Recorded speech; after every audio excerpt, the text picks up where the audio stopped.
Dentro da grande árvore da Umbanda, existem muitos galhos, muitos modos de compreender a mesma luz, muitos caminhos de trabalho espiritual. E entre essas formas de viver a religião, uma das mais conhecidas no campo iniciático e esotérico é a Umiandium, também chamada de Umbanda iniciática, Umbanda de síntese e protossíntese cósmica. Hoje, o olhar se volta para essa vertente com respeito, discernimento e profundidade, para compreender sua proposta, sua linguagem e o lugar que ela ocupa no universo umbandista. A Umbandum nasceu em São Paulo, no final da década de 1980, ligada ao nome de Francisco Rivas Neto, conhecido no meio religioso como Arapiaga. Seu surgimento se dá dentro de um movimento de elaboração doutrinária que buscava organizar, reinterpretar e sintetizar diversos elementos espirituais em uma estrutura própria. Por isso, ela recebe o nome de Umbanda de síntese.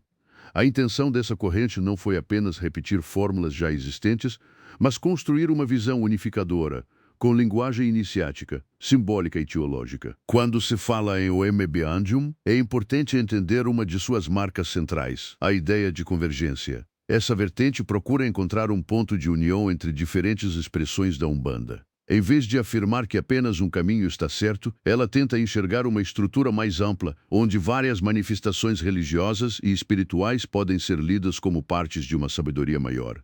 É uma proposta ousada porque tenta reunir rito, filosofia, mediunidade, simbolismo e iniciação no mesmo corpo doutrinário. Essa vertente traz também forte influência oriental. Isso aparece no apreço por mantras, no uso de termos inspirados no sânscrito e numa leitura mais universalista da experiência espiritual. Ao lado disso, estão presentes concepções esotéricas sobre a origem remota da humanidade e da própria religião, inclusive a crença em antigas civilizações míticas, como Lemúria e Atlântida. Para muitos, isso é parte essencial da identidade da escola.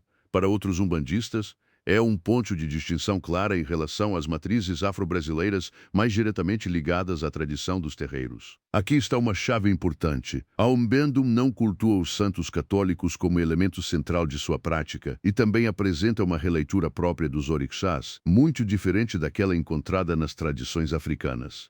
Portanto, quem observa essa vertente precisa compreendê-la a partir de sua própria lógica interna. Nela, os orixás aparecem reinterpretados dentro de um esquema doutrinário específico, de natureza iniciática, simbólica e complementar. Na estrutura da Umbandum, aparecem 7 orixás principais herdados da linhagem esotérica anterior, mas cada um deles é associado a um par complementar, formando casais de polaridade. Assim se apresenta Orixalá com Odudua, Ogum com Obá, Oxóssi com Ossaim, Xangô com Oiá, Iemanjá com Oxumaré, Iori com Oxum e Yorimá com Nanã. Essa organização fala de equilíbrio entre forças, de complementaridade entre princípios e de uma leitura cósmica do sagrado. Não é apenas uma lista de nomes, é um mapa espiritual dentro dessa tradição. Esses pares também revelam uma diferença marcante entre a Umbandum e outras leituras do culto aos orixás. Alguns nomes surgem com gênero ou posição simbólica diferentes daqueles conhecidos em tradições africanas. Isso mostra que não se trata de mera continuação litúrgica de um sistema africano tradicional, mas de uma elaboração religiosa nova, com linguagem própria. É por isso que, ao estudar Umbanda iniciática, é preciso evitar confusões. Ela dialoga com o universo umbandista, mas reorganiza seus fundamentos de maneira singular. As linhas de trabalho na Umbandum acompanham os 7 orixás principais do sistema: Oxalá, Iemanjá, Ogum, Oxóssi, Xangô, Iori e Yorimá. Iori reúne a vibração ligada às crianças, Yorimá agrupa a força dos pretos velhos e pretas velhas.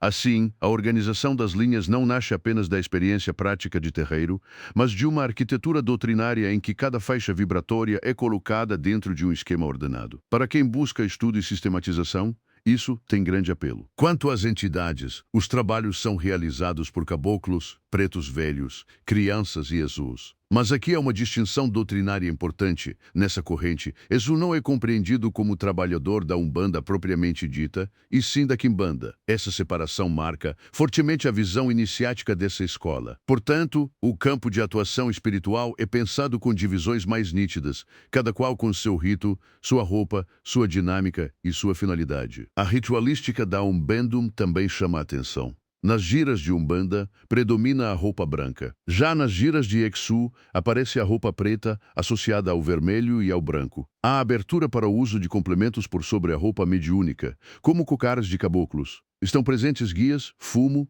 difumadores, velas, bebidas, cristais, atabaques e tábuas com ponto riscado. É um ritual que combina solenidade, simbolismo e recursos materiais vistos como suportes de manipulação e irradiação de forças espirituais. Esse conjunto revela muito da alma da Umbanda iniciática. Não é uma vertente minimalista. Ela valoriza o rito, o símbolo, a consagração, a preparação e a leitura esotérica dos elementos. O cristal não está ali por enfeite. A guia não está ali por costume vazio. O ponto riscado não é simples desenho. Cada objeto participa de um campo de significados, de magnetismo e de operação espiritual. Quem entra nessa escola costuma encontrar uma religiosidade mais estruturada em graus, estudos e fundamentos internos. Por isso, a palavra iniciática não aparece por acaso. Em muitas casas vinculadas a essa visão, existe grande valorização do aprendizado progressivo, do preparo mediúnico, da disciplina ritual e do estudo doutrinário. A mediunidade não é vista apenas como espontaneidade de incorporação, mas também como caminho de aperfeiçoamento espiritual e sacerdotal. Há uma preocupação com formação, linguagem teológica e organização do conhecimento religioso. Ao mesmo tempo, é preciso reconhecer que a Umbanda desperta diferentes reações dentro do próprio universo da Umbanda. Alguns veem nela um esforço sincero de sistematização, elevação teológica e convergência entre correntes. Outros entendem que sua distância em relação às matrizes africanas tradicionais e sua forte carga esotérica a colocam num lugar muito particular, nem sempre aceito por todos. Mas isso faz parte da pluralidade umbandista. A Umbanda é vasta e em sua vastidão convivem caminhos muito distintos. O mais importante, diante dessa diversidade, é manter o senso de verdade e de respeito. Estudar uma vertente não exige abandonar outra. Compreender uma linguagem religiosa não obriga a concordar com tudo nela, mas é dever espiritual conhecer com honestidade, sem caricatura, sem ataque apressado e sem orgulho sectário. Quando falta humildade, a religião se empobrece. Quando sobra discernimento, a religião amadurece. A Umbanda ocupa, portanto, um lugar muito específico. É uma Umbanda de formulação iniciática, de forte linguagem esotérica, de busca sintética, de valorização ritual e de interpretação própria dos orixás, das linhas e das entidades. Sua proposta é construir uma ponte entre experiência mediúnica, cosmologia espiritual e iniciação religiosa.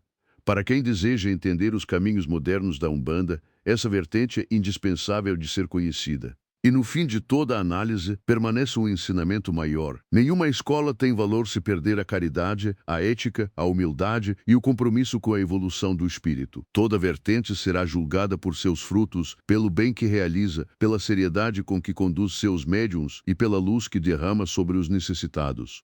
Que cada caminho sirva à verdade e que a verdade jamais se afaste da caridade. Saravá Umbanda, em sua diversidade, em sua busca e em sua missão sagrada.